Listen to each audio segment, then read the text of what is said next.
Hello friends, स्वागत है आपका हमारे चैनल मेंटर्स मंडल पे। आज की इस वीडियो में हम पढ़ने वाले हैं इवोपरेशन, वेपोराइजेशन और बॉइलिंग, इन तीनों में क्या डिफरेंस है, यानी वाष्पीकरण, वाष्पन और क्वथन।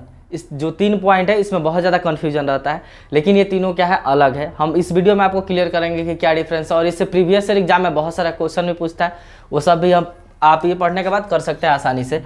फर्स्ट बात है वेपोराइजेशन। देखिए, वेपोराइजेशन, इसको हम हिंदी में कहते हैं वाष्पीकरण। क्या कहते हैं दोस्त? वाष्पीकरण। अगर आप चैनल पर नए हैं तो चैनल को सब्सक्राइब, वीडियो को लाइक और शेयर कर दीजिएगा। वाष्पीकरण क्या है? देखिए, किसी भी लिक्विड का गैस में चेंज होना क्या कहलाता है? वाष्पीकरण कहलाता है, यानी वेपोराइजेशन कहलाता है। कोई भी लिक्विड है अगर वो गैस में चेंज हो जा रहा है तो उसे हम क्या कहते हैं? वेपोराइजेशन। की ये वेपोराइजेशन हो गया। अब देखिए, लिक्विड में गैस, कोई भी लिक्विड गैस में चेंज 2 मेथड से हो सकता है। फर्स्ट मेथड को हम कहते हैं आपको इवेपोरेशन। फर्स्ट वाला मेथड जो है इसको हम क्या कहते हैं? इवेपोरेशन है। सेकंड जो मेथड हो सकता है चेंज करने का, ये हो सकता है बॉइलिंग। क्या हो सकता है? बॉइलिंग। इसको हिंदी में हम कहते हैं वाष्पन। इसको वाष्पन कहते हैं और इसको कहा जाता है क्वथन, कहिए, या क्वथनांक जो होता है आप सुने होंगे। तो देखिए, वाष्पीकरण तो सिंपल चीज हुआ कि लिक्विड को किस में चेंज कर दीजिए? गैस में चेंज कर दीजिए, तो उसको हम वाष्पीकरण कह देंगे, यानी वेपोराइजेशन कह देंगे। तो ये तो टर्म्स क्लियर है। यहाँ जेड होता है, सॉरी,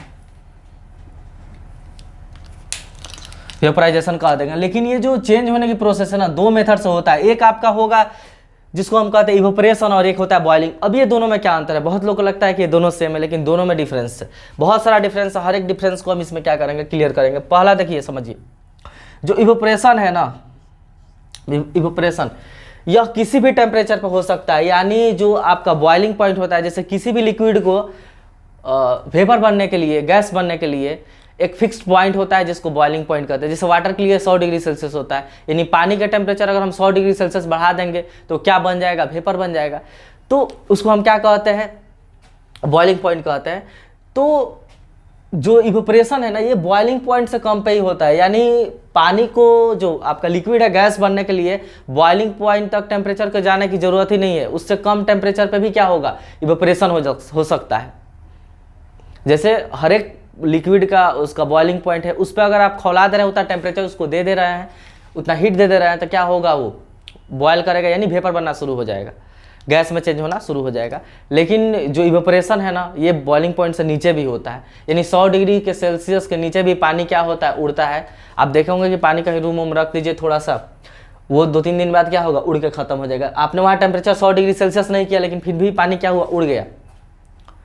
जैसे खेत या तालाब, नदी, ये सारे चीज़ का पानी जो सूखता है रोड का, वो क्या होता है? वहाँ कोई 100 डिग्री टेम्परेचर तो होता नहीं है, तो वो पानी जाता कैसे है? तो इवेपोरेशन होता है। क्यों? इवेपोरेशन में क्या होता है ना, कि जो ये किसी ताप पर होगा, किसी भी टेम्परेचर पर हो सकता है, फर्स्ट केस, या किसी भी टेम्परेचर पे हो सकता है। जो इवेपोरेशन है किसी भी टेम्परेचर पे होगा। यानी हम ये भी कह सकते हैं कि बीपी से, बॉइलिंग पॉइंट से कम पर भी, यानी अगर पानी के लिए 100 डिग्री सेल्सियस है टेम्परेचर, तो 100 डिग्री सेल्सियस से कम पे भी क्या होगा? पानी वेपर बन के उड़ेगा। तो ये थोड़ी सी अलग बात है कि कैसे उड़ जाता है, उस चीज़ भी हम डिटेल के साथ बताएंगे, ठीक। तो ये हो गया आपका पहला की इवेपोरेशन। लेकिन बॉइलिंग में क्या होगा ना, कि इसके लिए टेम्परेचर क्या होना चाहिए? कि ये बॉइलिंग पॉइंट पर ही गैस बनेगा, यानी जो वेपर बनता है ना, ये किस पे होगा? बॉइलिंग में, बॉइलिंग पॉइंट पे ही होगा। यानी पानी के लिए अगर आप चाह रहे हैं कि उसका वेपोरेशन कराएं, और किस मेथड से? बॉइलिंग वाले पे, तो आपको टेम्परेचर उसका बॉइलिंग पॉइंट इतना ले जाना पड़ेगा, यानी 100 डिग्री सेल्सियस ले जाना पड़ेगा। तभी जब अगर वो लिक्विड गैस बन रहा है ना, तो हम उसका क्या नाम देंगे? बॉइलिंग देंगे। देखिए, दोनों में हो रहा है वेपोराइजेशन ही, यानी ये दोनों वेपोराइजेशन के ही पार्ट है। लेकिन इसका अलग रूल है होने का, इसका अलग है। इसमें है कि टेम्परेचर, बॉइलिंग पॉइंट इतना चाहिए, यानी जितना डिग्री पे पानी खोलता है, गैस बनता है, उतना चाहिए। इसमें क्या है कि टेम्परेचर उतना नहीं चाहिए, ये किसी भी टेम्परेचर पर हो सकता है।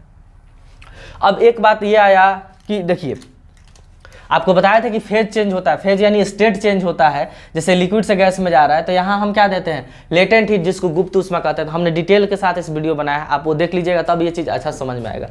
तो ये गुप्त ऊष्मा बोलते हैं। अब ये गुप्त ऊष्मा मतलब ऐसी हीट जो लेकर, जो क्या होता है, वो लेने के बाद फेज चेंज हो जाता है, यानी जो आपका कोई भी मैटर है ना, लिक्विड में है तो गैस में हो जाएगा, या आपका सॉलिड में है तो लिक्विड में हो जाएगा। तो यहाँ भी हम, आप जान रहे हैं कि यहाँ भी हम लेटेंट हीट देंगे, यानी ये पानी वेपर बन रहा है, यानी यहाँ कहीं ना कहीं से लेटेंट हीट मिल रहा होगा। इस केस में भी कहीं ना कहीं से लेटेंट हीट मिल रहा होगा। तो यहाँ से लेटेंट हीट कैसे मिलता है, क्योंकि हम तो टेम्परेचर उसको दे ही रहे हैं, तो वो टेम्परेचर लेके क्या होता है, वेपर बन जाता है बॉइलिंग पॉइंट पे। लेकिन ये जो बात है ना, कहीं भी आप पानी रखें, खेत में, तालाब वाला में, कहीं भी पानी है, तो वहाँ तो कोई हम लोग हीट देने जाते नहीं है।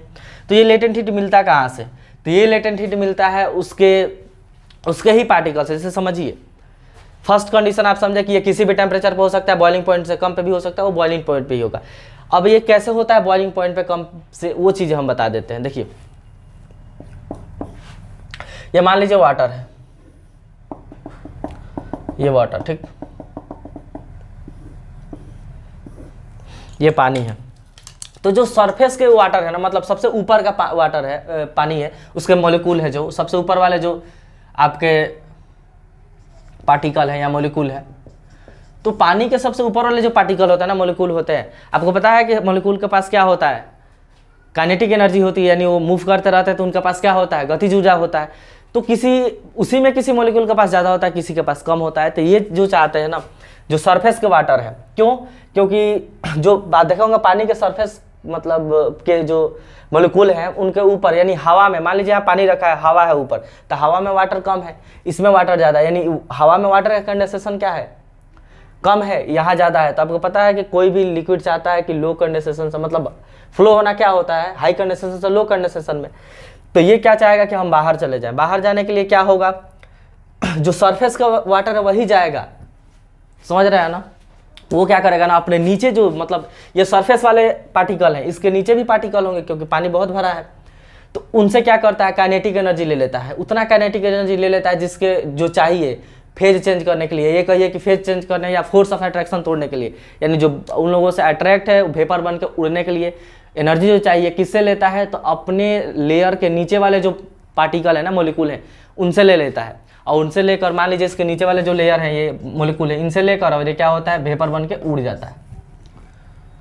तो नीचे वाला का क्या हुआ, हीट कम हुआ, क्योंकि इसका हीट, जो नीचे वाले पार्टिकल थे, मॉलिक्यूल थे, इनका हीट लेकर ऊपर सरफेस वाला क्या किया, उड़ गया, यानी वो वेपर बन गया, समझ रहे हैं ना। तो इसीलिए बॉइलिंग पॉइंट पे कम से भी होता है। तो आपको एक बात ये हो गया फर्स्ट। सेकेंड बात इसमें याद रखना है कि यह एक सरफेस फिनोमिना है। सरफेस यानी सरफेस फिनोमेनन है। देखिए क्या हम समझाना चाह रहे हैं, यह एक सरफेस फिनोमिना है। देखिए कैसे सरफेस फिनोमिना इसलिए है ना, क्योंकि ये सतह पर ही होता है, सतही घटना है। ऐसे भी एग्जाम में क्वेश्चन पूछा है कि जो वाष्पन है क्या है, तो एक सरफेस फिनोमिना है, क्योंकि किसी भी पानी कहीं भी लगाया ना, तो उसका सरफेस वाला जो पानी है ना, सबसे ऊपर उसी पे ही होता है, नीचे वाले पर नहीं होगा, क्योंकि नीचे वाले से हीट लेकर ऊपर क्या होता है, उड़ जाते हैं। और कंडेंसेशन का बात करें तो ऊपर वाले लेयर से ही ऊपर हवा का कंडेंसेशन क्या है, कम है। नीचे के जो पार्टिकल है वहाँ और ऊपर के पार्टिकल का कंडेंसेशन तो सेम ही है, क्योंकि दोनों तरफ पानी है। तो आप देख पा रहे हैं कि अब पहला कि बॉइलिंग पॉइंट से कम पे भी होगा। सेकेंड वाला बात कि यह सतही पर ही घटना है, यानी सरफेस पे ही होगा, जहाँ पानी लगा है उसको सरफेस पे ही होगा। क्यों होगा आप देख पा रहे हैं। अच्छा एक बात बताइए, अगर ये सरफेस पे होगा तो तीसरा बात आपको क्या ध्यान रखना है कि यहाँ लिखते हैं, जिस सतह से वाष्पन होता है, वाष्पन यानी आपका यही वेपराइजेशन होता है, वह सतह ठंडा हो जाता है। यानी जिस सरफेस से वेपराइजेशन होगा ना, वो सरफेस क्या हो जाएगा, ठंडा हो जाएगा। हम कह सकते हैं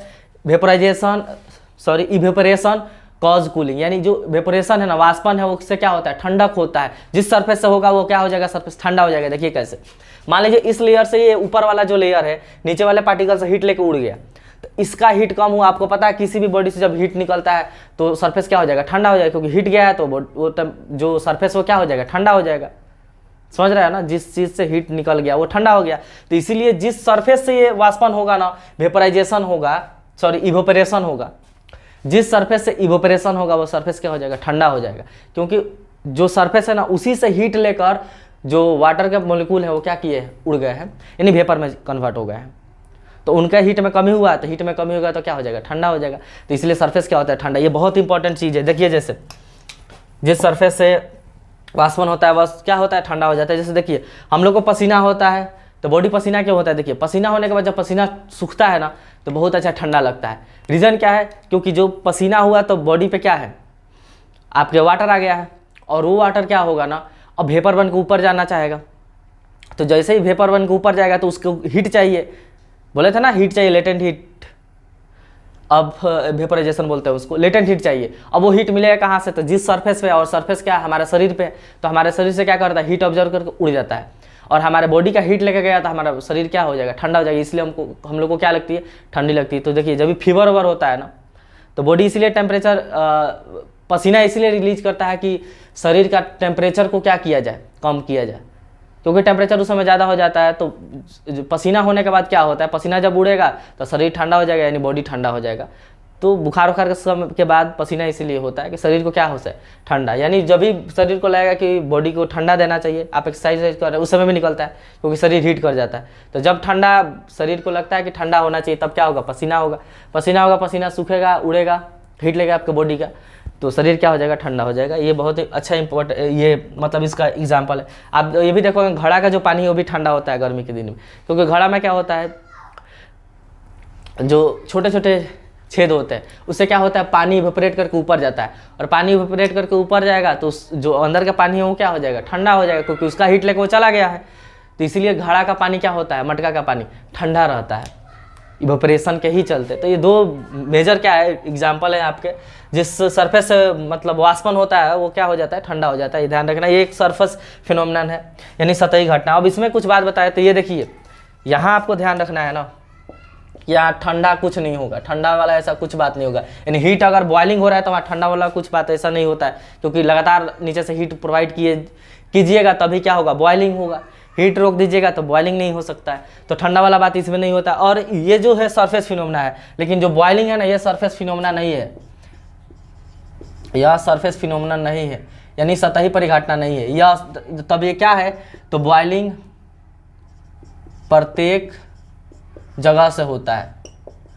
प्रत्येक जगह से होने का मतलब क्या है, देखिए आप मान लीजिए 100 ग्राम वाटर को उबाल रहे हैं, तो जो पूरा 100 ग्राम पानी है ना, पूरे पानी के अंदर से क्या होगा, बॉइलिंग होगा, यानी हर एक पॉइंट से बॉइलिंग होता है। बॉइलिंग जब आप कीजिएगा देखिएगा पूरा खोलेगा, नीचे का पानी ऊपर, नीचे का पानी होते रहता है, यानी जो बॉइलिंग है ना वो हर एक पॉइंट से होगा। अंदर का पानी भी क्या होगा, वेपर बन के बाहर जाएगा, नीचे का पानी भी क्या होगा, वेपर बन के ऊपर चला जाएगा। लेकिन जो आपका इवोपरेशन है, वाष्पन, इसमें केवल सरफेस का ही क्या होता है, पानी वेपर बन के ऊपर उड़ता है। ठीक, घरों में आप पानी रख दीजिए, देखिए 2-3 दिन बाद क्या हो जाएगा, कम हो जाएगा, उड़ जाता है वो, क्यों, इवोपरेशन के चलते। तो ये 2-3 बात हो गया। एक बात और आपको ध्यान रखना है इसमें, देखिए क्या,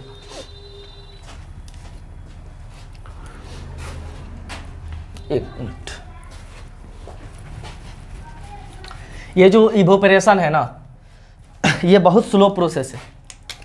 ये क्या है, बहुत ही स्लो प्रोसेस है, यानी इवोपरेशन बहुत ही धीरे होता है। धीरे नहीं होता है तो बहुत जल्दी ही क्या होता है, तालाब, नदी, पोखर, ये सब का पानी क्या होता है, सूख जाता है। लेकिन ये धीरे धीरे होता है, इवोपरेशन क्या होता है, धीरे। आप पसीना भी देखे होंगे, धीरे धीरे होता है। अब कुछ अलग बात है कि कुछ फैक्टर है जो इस इवोपरेशन के रेट को बढ़ाएंगे, अभी हम उस पर भी बात करेंगे। लेकिन जो बॉइलिंग है ना ये बहुत जल्दी होगा, ये बहुत फास्ट प्रोसेस है, आपको ध्यान रखना है। ये बॉइलिंग क्या है, बहुत ही फास्ट प्रोसेस है, यानी बहुत ही जल्दी होता है। आप 100 ग्राम पानी लीजिए, उसको रख दीजिए, एक बार बॉयल कीजिए और एक जगह ऐसे ही रख दीजिए कि क्या हो, इवोपरेशन हो।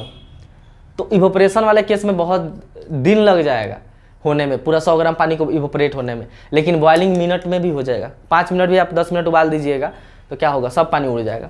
तो ये आपका कुछ मेजर डिफरेंस है इवोपरेशन और बॉइलिंग के बीच की। बॉइलिंग क्या होता है, इवोपरेशन क्या होता है। दोनों में क्या होता है, लिक्विड से गैस ही बनेगा, लेकिन होने का तरीका क्या है, अलग है, इसलिए दोनों चीज़ें अलग है। अब कुछ फैक्टर है, मतलब कुछ कारक है जो इवोपरेशन के रेट को क्या करता है, बढ़ाता है या घटाता है। यानी बढ़ा सकता है और घटा सकता है, यानी हम चाहे तो इवेपोरेशन तेज भी कर सकते हैं, स्लो भी कर सकते हैं। तो उस फैक्टर का भी हम बात कर लेते हैं।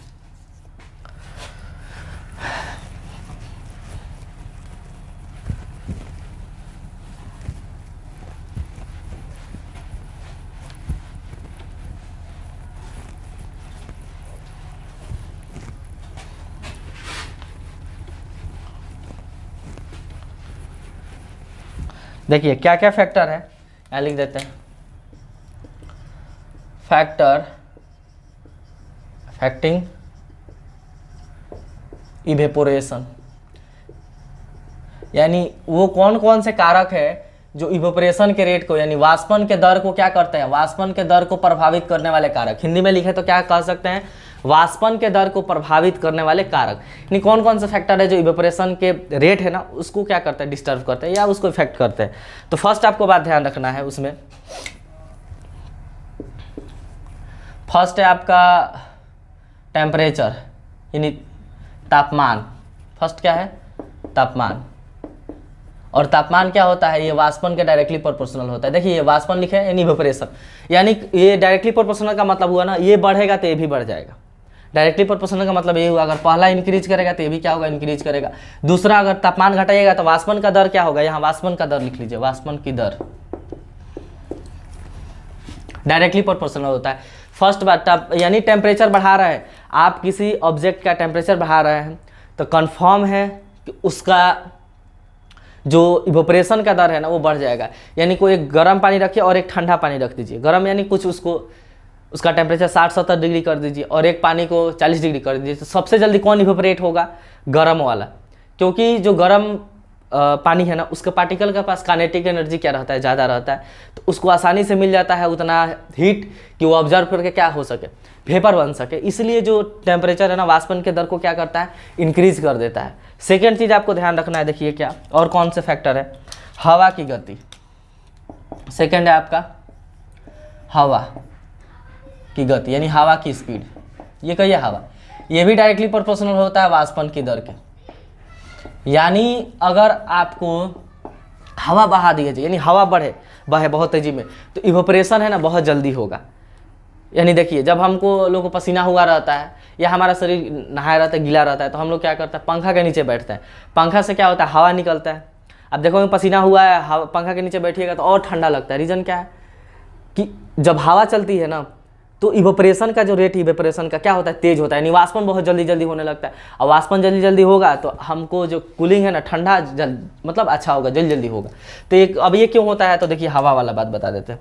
मान लीजिए यहाँ कोई हमने लिक्विड रखा, ठीक, ऊपर से हवाएं चल रही है, तो क्या होता है ना, अभी बताया कि सब कंडेंसेशन का खेल है, यानी हवा में पानी जो पानी की मात्रा है क्या है, कम है, लेकिन यहाँ पानी की मात्रा ज़्यादा है। तो ये चाहेगा कि यहाँ भी हम चले जाएं, कंडेंसेशन इधर कम है, तो यहाँ का जो सरफेस का पानी है ना ऊपर उठेगा। और हवा चल रहा है तो कुछ पानी ऊपर वेपर बन के उठा, इसको लेके चला गया। फिर दूसरा हवा आ गया जिसमें अब मान लीजिए ये हवा यहीं रहता तो इसमें पानी थोड़ा हो जाता, तो ये प्रोसेस क्या हो जाता, स्लो, क्योंकि कंडेंसेशन उधर भी ज़्यादा हो जाता।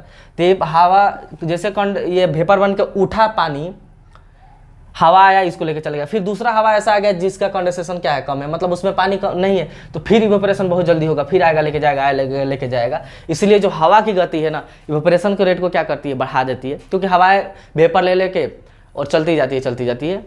इसलिए क्या होता है, हवा की गति जो वाष्पन की दर को क्या करता है, बढ़ा देता है। यानी देखे होंगे आप कपड़ा उपड़ा सुखाते समय क्या किया जाता है, ठंडा के दिन में कपड़ा पंखा के नीचे डालकर अगर आप खिड़की खोल देते हैं और फैन चला देते हैं तो कपड़ा आसानी से सूख जाएगा। क्यों, क्योंकि वो कपड़ा में पानी जहाँ जाता कहाँ है, इवेपोरेशन होके तो उड़ता है। कपड़ा का पानी जाता कहाँ है, इवेपोरेट होके ही उड़ता है, वो ऊपर वाष्पन से ही उड़ता है। तो पंखा हवा का गति बढ़ेगा तो इवेपोरेशन जल्दी होगा, यानी कपड़ा जल्दी सूख जाएगा। थर्ड में चीज़ आपको ध्यान रखना है,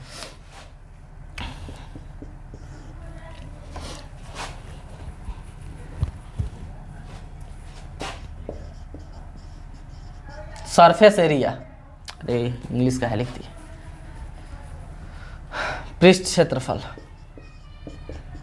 चलिए हिंदी में इंग्लिश में लिख देते हैं, सरफेस एरिया क्या है, सरफेस एरिया, यानी उसका सरफेस एरिया का भी क्या होता है, डायरेक्टली प्रोपोर्शनल होता है वाष्पन की दर। यानी सरफेस एरिया बढ़ा दीजिएगा, यानी किसी चीज़ का सरफेस एरिया ज़्यादा, यानी ज़्यादा दूर में वो छितराया हुआ है तो इवेपोरेशन क्या होगा, ज़्यादा होगा। यानी 1 लीटर पानी को लेकर आप एक लोटा में रख लीजिए और 1 लीटर पानी को लेकर एक बहुत से बार आप प्लेट में डाल दीजिए।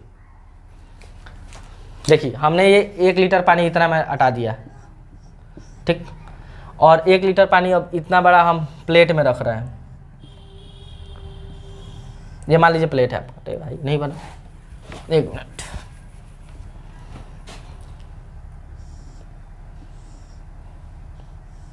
ये 1 लीटर पानी इतना बड़ा प्लेट में भी रखे हैं और 1 लीटर पानी इसमें डाले हैं, एक गिलास में या एक लोटा में, एक डब्बा में समझिए। तो सर जो आपका इवेपोरेशन है ज़्यादा किस में होगा, इसमें होगा। क्यों? क्योंकि अभी आपको बताए थे कि जो इवेपोरेशन है क्या है, सरफेस फिनोमेना है।